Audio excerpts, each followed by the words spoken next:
Hello, everybody. Becky Tintero. I hope that you're doing well and happy October 1st. Can you believe it? I certainly can't. Fall is here and so are we. And speaking of we, today I have the pleasure of interviewing Crystal Mizuko with Flowers of Comfort. Hi, Crystal. How are you? I'm doing great. Good, good. Welcome to the video program today. So tell us a little bit about you. Give us some background about what you do for fun, your background of, just some background about you. Okay. I grew up in Los Gatos on a apricot orchard, which is now the corner of Winchester and 85. So that was cool. I got to see how they built that whole highway. That was interesting. I met my husband when I was 15, and we are still married and living in Cambrian Park. I was a corporate television producer, which allowed me to travel all over the world, producing videos for corporations. That was fun. Since the commute got so bad, I loved what I did, but it got so bad, I said I didn't want to do it anymore. So I quit. And I really wanted to get into flowers, which is my love. I've been doing Ikebana, which is Japanese floral arranging, for 20 years. Wow. So I wanted to continue with that. And I wanted to branch out and do non-Ikebana, which I had no knowledge of, and just sort of immerse myself in it and learned how to do it. So floral's my thing. I love to do gardening. I love all kinds of flowers. I love trying new things. I love to sew. My daughter has a online hoodie business out of Colorado, so I do all of her marketing for her. And I also have a chef license, so I enjoy cooking.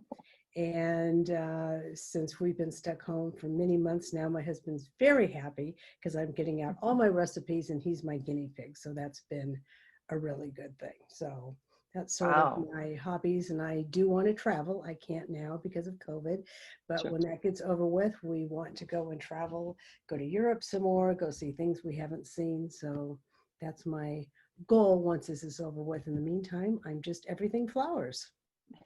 Good for you. So if this is what retirement looks like, you're busier than most people that I know that work 60 hours a week. That's crazy. Part of it's my personality. I don't stop. I get up and it's like a job to me, but it's something I enjoyed my job too. So yes, I'm constantly busy, and I do get the gym in between. So that's a good thing. Yes. Yes. And hopefully we'll be able to see each other again at the gym. Yeah, I hope so. What you like to cook? I love to cook as well. What are some of your favorite things that you make for your husband or that you just like to make? French is my most favorite food. I don't do it very often because it's not very healthy for you, but it is my favorite. So I do a lot of Italian cooking, and I try new things. I mean, I'm on every website there is and get new stuff, and I'm always into trying new and different things. And he weighs the same as when I met him at 15, so he can eat whatever he wants. So as much sauce as I want to put on it and cream, he absolutely loves it. And he's great because I try to eat less, so he eats it all for lunch. So it's like he has dinner at lunchtime. So he does appreciate the cooking too. That's fantastic. But I still don't think it's fair that they weigh the same. I know they did when you met. What the heck is that about? But it is what it is, as they say. Exactly. So tell us a little bit about Comfort for Flowers. I see that you have an arrangement behind you. That's beautiful. I'm guessing that's part of your work. Yes. Tell us what that is, how that organization got started and what it is. Well, Flowers of Comfort was started by Vicki Rasmussen in 2018. There was another group nationally that did this, and it was a man who founded the idea of these patients who might be in hospice, they might be in elderly care facilities, and they don't have family or anyone to bring them flowers. So this is how he started the idea, and Vicki volunteered with them. When they broke out of California, Vicki took it over and started it herself. So basically it's all by donations. We're nonprofit, so we are sponsored by Hospice of the Valley out of Sutter Creek off Union Avenue. So that is our main person that we do flowers for, but we also do the veterans. We also do Grace Hospice. The whole idea is that we try to get as much as we can donated in flowers. So all of the local wholesale flower places will go ahead and give us flowers. Sometimes we'll get a call from a funeral that there's leftover flowers. Sometimes we'll get a call that there's a wedding that has leftover flowers. Wherever we can get free flowers, we take them, we bucket them, and every Monday we meet at 8 o'clock and we work sometimes till 2 o'clock. We make as many as we can with the flowers, and they have to be sort of smaller to fit on the tables. As we've learned, some of these, they might be the veterans and they have one tiny table next to them and they have no family, they have no nothing, but these flowers sitting there. So it has to be small. They can't tip over. We can't do like hospitals anymore because they don't want it being tipped over. They don't want water. So it's basically where people are living at that we take these to. Hospice, in their case, some of them go to the homes so they can bring them there. But it's just, the whole idea is to bring joy to someone. And I have a great story from one of the nurses from hospice. She had a senior man that didn't want to have flowers. So one day she thought he was going on in the process and thought, I'm going to bring him anyway. So she brought him in. He started smiling. He was so happy. He cried that he had flowers. So then he wanted them every week after that. There was another couple who the husband was on hospice and the wife was a retired florist. So she would take 2 every week. You're only supposed to get 1, but she would take 2 every week and bring them and put them around the house. And because she was a florist, she had one in every room in the house and she'd go and change the flowers and make it all work. So after he passed away, I happened to run into her in the lobby one day because they have these meetings afterwards and support hospice families. And she said that would it be okay if she still came and got one every week because she wanted to put it in the house for her husband. So for a year, we're giving her flowers to go put in. But those are the kind of stories that you hear. And it's just, it just brings joy to all of our hearts that all of us that do it happen to like flowers. We call it playing with our flowers. We get to go and make all of the flowers, but knowing the giving back part. And I'm the one that does the delivery. So I hear these stories. I meet the nurses. I talk to them. So I always try to come back and tell everyone, this is what you guys have done. I know that we have fun together working, but this is the outcome of these families that are going through this. My father-in-law just went through hospice, and the nurse that came there, I told her, I said, it's really nice that, we're doing this and you're delivering the flowers. I said, but really, it's as much for the caregivers as it is for the patients because it brings joy to their life. So it's, to me, flowers just always bring a smile, bring a joy. And these ladies are great. And some of them are ex-cancer patients, some of them are teachers, some of them are, they have real jobs. I mean, they can't come on a Monday when we're there for 5 hours doing these flowers. So they'll go on a Sunday to pick them up. They'll go and they'll take vases and wash them for us. So it's a whole group of volunteers, no matter what your interest is. We accept everybody in to be able to do that. One of the girls, she wanted to do something as a group for her soulmates at work. So she took a bunch of them and they did it, and it was the holidays and they brought it, I think it was to the veterans. So they came and picked up the stuff and they went and put them together. So it's kind of thing that goes on. As more people learn about it, there's more things that expand out of it. And that's the joy, is just to see the expressions and hear the stories makes it all worthwhile. It's a great thing that Vicki started, and she has a love of flowers. And I think everybody in the group that comes and puts them together does too. And it's, some people can't make it when they're working, can't. So you meet different people. So, but every Monday, rain or shine, no matter what, we're there making flowers.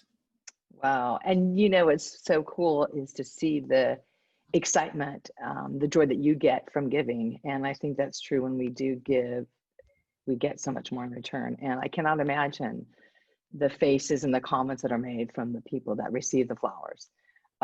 in my ignorance, I did not know about this organization until I met you and we started talking a little bit further. And for some reason, I thought it had just started during COVID. But obviously it has not started during COVID. But I do want to ask you how, um, with COVID, has there been more restrictions placed upon you and the volunteer staff? I'm guessing so. Yes, there was. As a matter of fact, we actually just started 2 weeks ago. We, Okay. we couldn't go and do anything because there were no weddings. We weren't getting flowers. Mm, There was no funerals. We weren't getting flowers. We couldn't figure out how we could all stay 6 feet apart and be safe. Then the smoke, and then we set it up to do it. Then this hospice finally said you could do it because hospice wouldn't even let us in. So they said you can't, and then the smoke came, so we couldn't do that. So now finally we were able to deliver. So I'm the one that does the deliveries. So I go, I make sure everything's delivered in containers, and I come back and clean and all that kind of stuff. But when we're working outside, we're 6 feet apart. We wear masks. We have our own, normally there's a bucket we have of tools. Everybody has their own table, their own tools. You're in charge of cleaning up your own stuff. And thank goodness that the wholesalers have started giving us flowers again, because there's just, I mean, we used to get gorgeous stuff from weddings. We would normally on a weekly basis, we make between 50 and 60 arrangements that we deliver every single week. When there's a wedding, we could do up to 190, but there hasn't been weddings. So we're, still trying to get more, but then the florists everyone's closed. So we're doing the best we can. But I mean, last week, I think we wound up doing 57. So That's great. yeah, so 57, and there were only 5 people that came. Someone else got sick, so that's a lot of flowers for everyone to do in that short of time. But they did a great job. They turned out beautiful. It's nice to see also that even during a pandemic, and we've all had to change the way we do business, no matter what type of business or volunteer organization you're in. They use the word pivot, and you've had to change what you do. And it's nice to see that there's still ways to give back into the community and people that don't have family to give back to. I mean, this is a little bit bigger than we normally can give. Look at that. Look at, That's beautiful. That's beautiful. And when we get them, there's the reason we get them is they can't sell them anymore at the wholesaler. So that means they've traveled from wherever. They've been there a week. We get them.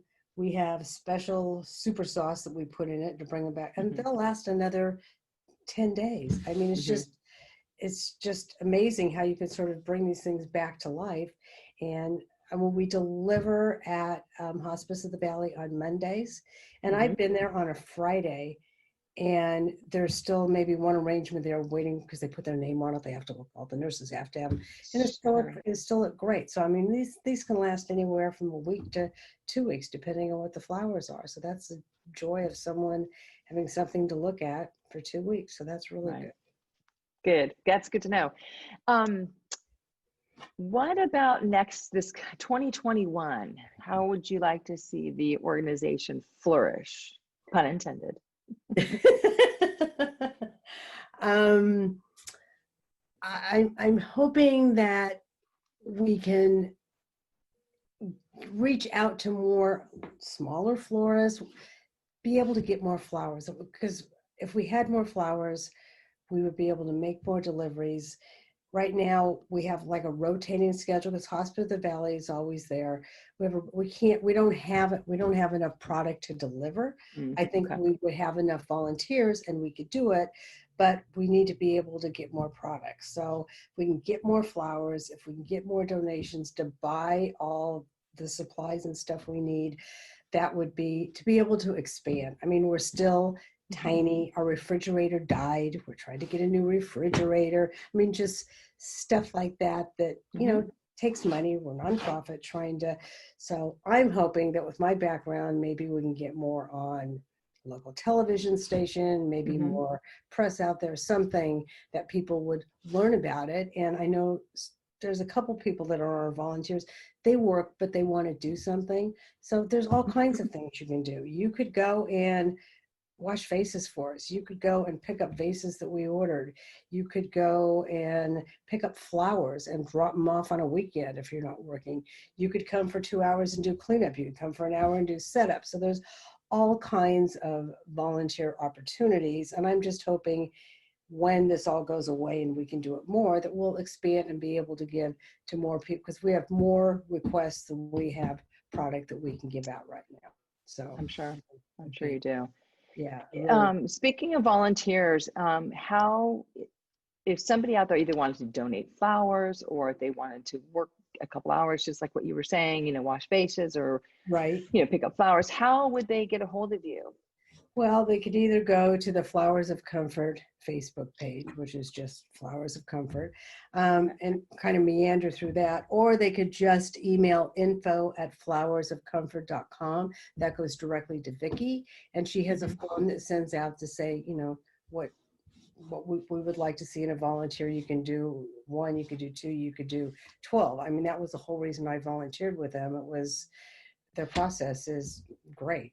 I mean, it's a really nice process. When I retired, I knew I wanted to give back, because I've always given back. As a TV producer, my giving back was that I either did TV spots or I did videos for their fundraisers. As a matter of fact, one of the videos that we did for the homeless won an Emmy Award. So I have an Emmy. Wow, look at Anyway, you, girl. when I It's retired, fantastic. I started calling around and I interviewed 4 different places. So when I Mhm. called Vicki, she goes, "You want to interview me?" I mean, she was just sort of, "Why would you want to interview me?" And I said, "You know what?" I said, "I'm giving up my time in my retirement. I know what it is to volunteer. I've sat on boards before. I want to make sure it's the right match. I want to make sure it's something that if I'm going to give you my time, I want to make sure it's appreciated and know where it's going." And we talked maybe for 20 minutes and it was a perfect match.